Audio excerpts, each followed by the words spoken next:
ang syala ng ating recipe for today dahil today gagawa tayo ng custard tart. Ang ganda nga nito sa mga coffee shop, talagang palong-palo, parang pang high class na. And madali lang naman siyang gawin, promise. Kaya wag na natin patagalin yan at simulan na natin. So dito, meron na akong 500 grams ng cake flour. Pwede rin naman ng all-purpose flour pero medyo makapal ang kakalabasan. Tapos naglagay ako dyan ng 1/3 cup ng skim milk powder.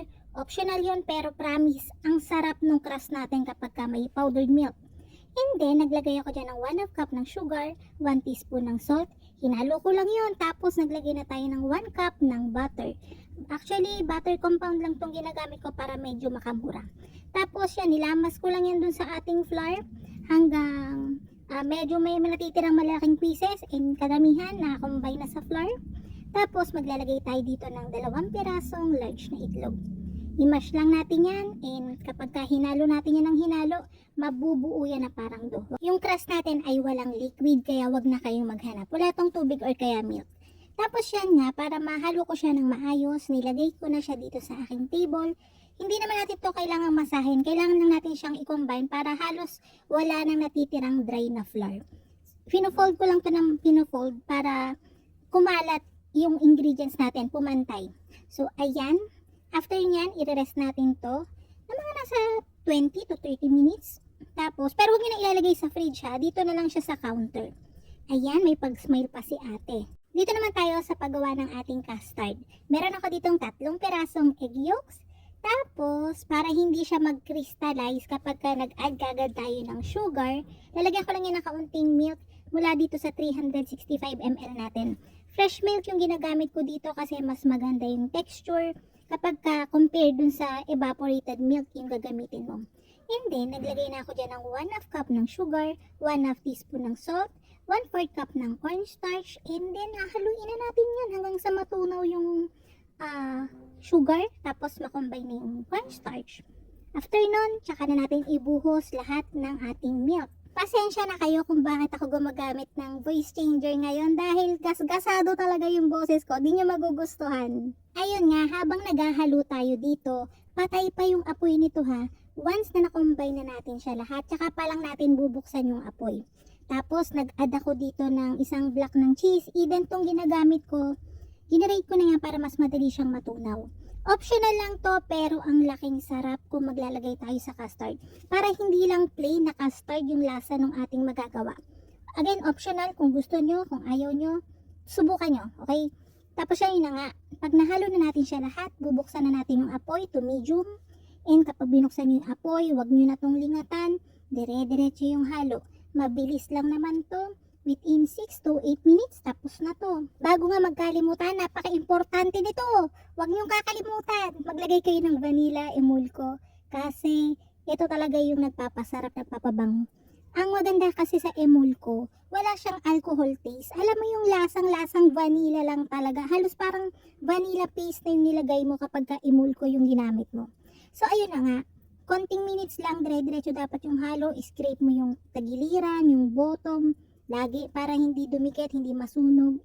Tapos kapag malapot na siya, tsaka tayo maglalagay ng 2 tablespoon ng butter. Tapos dire-diretso halo, malapit na yan. Yan, pag tunaw na yung butter, tanggalin nyo na, patayin nyo na yung apoy. Isasalin ko to sa malapad na pan para mas mabilis siyang lumamig. Alam nyo ba na kapag natutunan nyo tong custard recipe na to, napakadami yung pwedeng paggamitan dito. Based to ng maraming pastries. Andiyan ang creme puff, napoleones, ang dami, okay? Kaya aralin nyo to and ang dami nyo na siya mapaggagamitan. Tinakpan ko nga lang yan ng cling wrap para hindi siya mag-form ng crust sa ibabaw.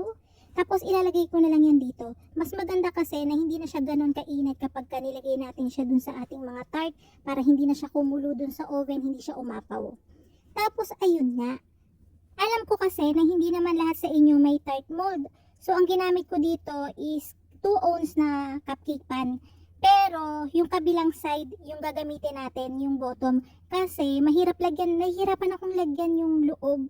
And mas madali ito para maging 3 ounce na din siya para mas malaki.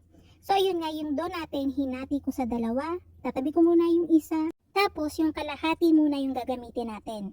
Yan, gumagamit ako ng 2 parchment paper para ma-flatten natin siya. Hindi ito malagkit yung dough natin. So, ayan, dapat pantay yung pagkaka-flatten nyo sa kanya kasi kapag ka manipis yung dough nyo, tapos sabay-sabay silang sinasalang, di ba? Yung iba niyan, matutusta, yung iba, hindi pa. So, dapat, as much as possible, pantay-pantay yung kapal. Mamaya papakita ko sa inyo kung gaano kakapal to. Mga nasa 4mm o 3mm, hindi ako sure, pero mamaya makikita nyo kung gaano, at least matatansya nyo. So, ayan, pinapantay ko yan ng maigi. Ang kagandahan dito sa ating crust na to, hindi to itatapon. Napakasarap nito. Lasang pulburon. Marami na nakatry nitong recipe na to kasi lagi ko naman tong gamit kapag kakailangan dun sa recipe natin. So, ang daming good feedback dito. So, ayan, gumagamit ako ng 10 cm na cookie cutter. Tapos, ayan, pinorma ko lang yan dyan. Huwag niyong kahilahin kasi magkakarak yan na magkakarak. Kasi ayan, ito na yung time na ipapakita ko. Lakas ng loob ni ate, ipakita ang pimples. Pero ayan, ganyan siya kakapal. Yan, liga. Kita niyo na? Okay na? So ayun, pagpatuloy lang natin to hanggang matapos natin yan. Ang yield nito mga nasa 26 pieces. Again, depende sa kapal. Kung nagsimula ka sa manipis, ilahat mo na ng manipis, i-adjust mo yung baking time. Kapag ka nagsimula ka sa makapal, pare-pareho dapat yung kapal. Tapos ayun, para hindi siya lumubo-lubo, alam niyo yun, yung nagiging sakras natin. Tatakloban natin yan ng isa pang 2 ounce na cupcake pan. Yung kabilang side no, nilagyan ko rin ng grease para mas madali siyang matanggal. Tapos ayan yung magiging itsura niyan. Para pantay, flat lang yung ating magiging crust, hindi lumulobo. Hindi natin siya kailangan dot-dot-dotin ng tinidor.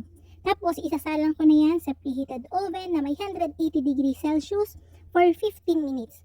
After 15 minutes, ahunin nyo siya. Tapos tanggalin nyo na yung nakataklob na cupcake pan. Tapos ibibake ulit natin to sa oven ng ganun din ang temperature for 10 to 12 minutes pa. Para mag-brown siya. Mas brown, mas masarap tong crust na to. And kapag ka medyo tostado tong crust na to, mas matagal siyang crispy. Mas matagal yung pagka-flaky niya. Hindi siya, kahit lagyan natin siya ng basang filling, hindi siya ganun basta-basta nakaka-absorb. Tapos ayun, after 12 minutes, bigyan nyo lang na kahit 3 minutes na nasa counter, tapos tsaka nyo siya tanggalin kasi malambot pa to ng kaunti. And yun nga, para medyo usi tayo, para pantay-pantay, maganda yung ibabaw, hinahasa ko yan. Tama ba hinahasa? Basta yun, inaano ko siya, ano ba yung word, nakakalimutan ko.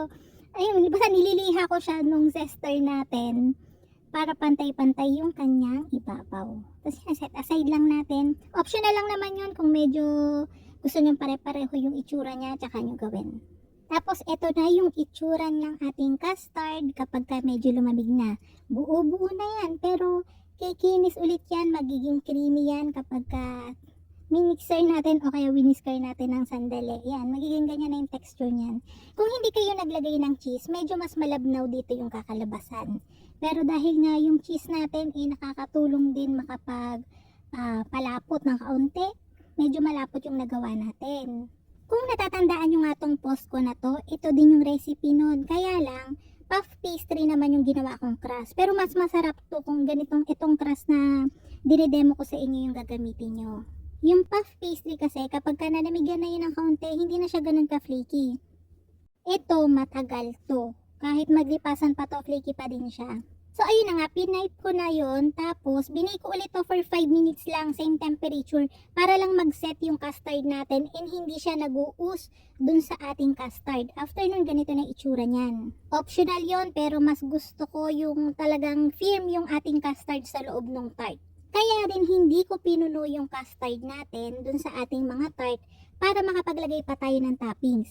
Pero yung katulad ng post natin, nakikita nyo wala naman siyang toppings, diba? Nilagyan ko yun ng brush ng egg yolk sa ibabaw, tapos tsaka ko ulit siya binake para mag-darken yung color niya, para mag-caramelize yung egg yolk. Pwede nyo gawin yun, tapos doblehin nyo na lang yung recipe ng ating custard para mapuno nyo yung kada tart natin, okay? Para kung sakali, cheese custard yung pangalan nung magagawa nyo. Yung sa toppings naman natin dito, any naman na fruit, kahit canned fruit, fruit cocktail, pwede nyong ilagay siya na siyang tignan Tapos nag-brush lang ako dyan ng neutral syrup para hindi siya ganon madry agad kahit i-display natin. So ayan, ang tingnan nyo, dahil nga binake natin siya, nakaset na yung ating custard sa loob. Kung hindi nyo yan i-bake ng 5 minutes, ganito yung mangyayari sa custard natin. Okay lang din naman yan, magsiset yan once na lumamig na, pero mas maganda kasi to. So ayun na nga mga kalutong tinapay, sana'y nagustuhan yung ating video for today. Magkita-kita tayong muli. Ito pong bilang lutong tinapay. Sabay-sabay. Bye-bye!